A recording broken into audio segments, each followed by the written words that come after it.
네, 인사 나누겠습니다. 안녕하세요. 안녕하세요. 예, 오늘의 찬송은 375장 나는 갈 길 모르니라고 하는 찬송입니다. 이 찬송의 작사자는 호퍼 목사님인데요. 1818년에 뉴욕에 있는 유니온 신학교에서 신학을 공부합니다.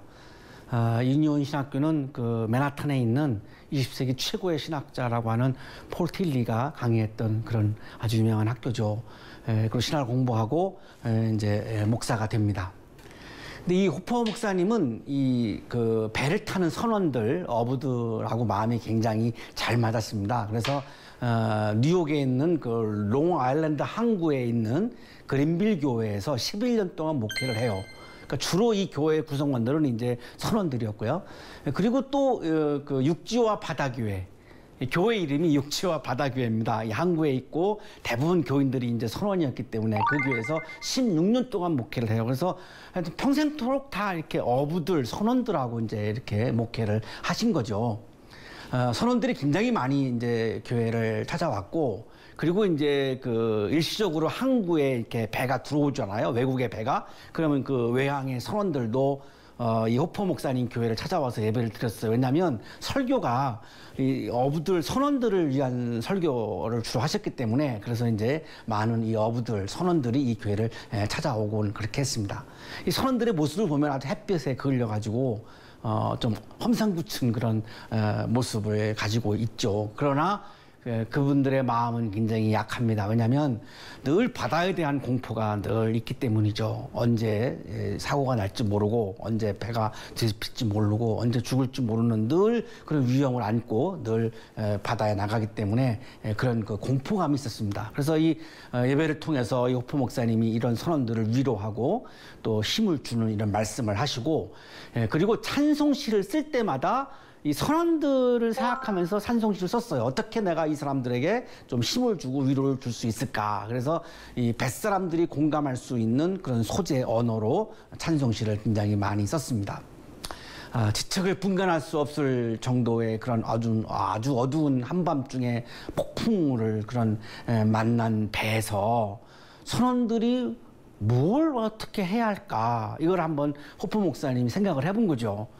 그런 상황에서 자꾸 뭐 두려워하고 무서워하고 뭐 벌벌 떨고 이러다 보면 결국은 그냥 죽을 수밖에 없잖아요. 그래서 나는 갈 길 모르니 나를 인도하소서라고 하는, 이렇게 주님께 간구하는 이런 확신에 찬 그런 기도가 그런 위험을 맞이했을 때 살 수 있는 길이다, 이런 확신을 이제 이 호퍼 목사님이 갖게 되고요.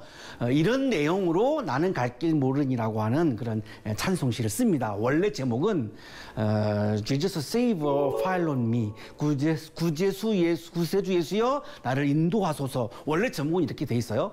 구세주 예수여 나를 인도하소서. 내가 풍랑을 만났을 때, 내가 굉장히 위급할 때 주님 나를 인도하여 주십시오, 이런 내용인데요. 본래 가사는 원래는 지도와 나침판이 주님에게서 나왔으니 구주 예수여 나를 인도하소서, 원래는 이렇게 시작하는 그런 찬송시였습니다. 이 찬송시가 선원지라고 하는, 선원들이 보는 그런 잡지에 익명으로 실렸고요. 이게 굉장한 인기를 끌었어요. 그런데 1878년에 영가집, 흑인 영가집에 이제 실리면서 유명해졌고, 이 시의 작사자가 누군가 많은 사람들이 궁금해했는데 작사자가 표기가 안 돼 있어서 아무도 몰랐습니다. 1888년 4월 23일 날 찬송시를 쓰려고 이 호퍼 목사님이 서재에 들어갔는데, 다음날 아침 천국이라고 하는 찬송시를 책상에서 이렇게 쓰다가 펜을 든 채로 이렇게 눈을 감습니다. 운명을 하시는 거죠. 그 모습을 다음날 교인들이 발견을 한 거예요. 그리고서 그날 그 서재에 가보니까 많은 찬송시의 원고들이 있는 것을 발견하게 됩니다. 근데 그 원고들을 읽어보니까 다 자기들이 즐겨 불렀던 그런 찬송시들이었고, 다 그런 선원들을 위해서 정말로 정성으로 썼던 그런 시들을, 뭐 굉장히 많은 시들을, 찬송시들을 발견하게 됩니다. 그 중에 하나가 이제 나는 갈 길 모르니가 있었는데, 교인들도 이것이 호퍼 목사님의 작품인 줄을 몰랐어요. 그날 이제 그 서재에서 이제 알게 된 거죠. 위험한 항해를 하는 자신들의 사정을 너무나 잘 알고 자신들을 위해서 하나님이 최고의 지도와 나침판이라고 하는 그런 찬송시를 써준 그 호포 목사님의 그 따뜻한 마음에 너무나 큰 감동을 이 교인들이 받습니다. 호포 목사님의 그 사랑을 기억하면서 깊은 감사와 감격의 눈물을 그 교인들이 그 서재에서 눈물을 흘리죠. 현재 우리 찬송가 375장의 가사는 개사한 거예요. 호포 목사님의 가사를 개사해서 거의 뭐 다른 가사라고까지도 우리가 볼 수 있는데요. 그 찬송가 왼쪽에 이렇게 보시면 작사자가 나오잖아요. 거기에 개편 찬송가, 통일 찬송가에는 호포 목사님이라고 나오는데 21세기 찬송가에는 배위랑 부인 이렇게 돼 있습니다. 그 이유가 뭐냐면 이 배위랑 부인 이분이 베어드 선교사의 부인인데 이분이 이제 개사를 한 거예요. 그러다가 보니까 내용이 거의 다른 그런 시가 됐는데 이 베이랑 부인의 원래 본명은 앵겔 로리 아담스입니다. 그런데 이제 숭실대학교 설립하신 베어드 선교사하고 결혼을 해서 베어드 부인이 되었어요. 근데 이제 이 베어드 선교사의 한글 이름이 배위랑이에요. 배씨는 없잖아요. 배씨는 있지만 그래서 배위랑이라고 이제 이렇게 부른 거죠. 그래서 이분이 배위랑 부인이라고 불리는 거를 그렇게 제일 좋아했습니다. 그리고 이제 한글 이름으로는 안에리라고 그렇게 불렀어요. 그래서 안에리라고 나오는 경우도 있고요. 배위랑 부인 이렇게 나오는 경우도 있고 베어드 부인 이렇게 나오는 경우도 있는데 이분이 이제 개사를 했습니다. 작곡자는 존 굴드라고 하는 분인데요. 미국의 메인주 방구르에서 선장의 아들로 태어난 분인데 뉴욕에서 악기점을 하면서 찬송곡을 많이 작곡을 했습니다. 근데 몸이 너무 많이 약해가지고 이 찬송을 작곡할 때에도 병중에 있었어요. 그래서 이 나는 갈 길 모르니 이 찬송을 작곡을 마치고 나서 바로 그 다음날 요양을 하려고 아프리카 알제리로 떠나는데 거기서 건강을 회복하지 못하고 1875년 3월 4일 날 세상을 떠납니다. 이 선원들이 굉장히 즐겨 불렀던 찬송이잖아요. 그래서 이 선원들이 그 소식을 듣고 굉장히 많이 슬퍼했습니다. 원래 가사가 이렇습니다. 구세주 예수여, 인생의 격렬한 바다 위에서 나를 인도하소서.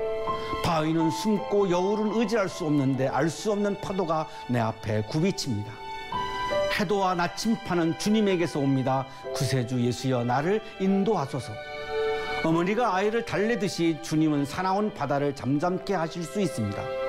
주님께서 파도에게 고요하라고 말씀하시면 거친 파도는 주님의 뜻에 복종합니다.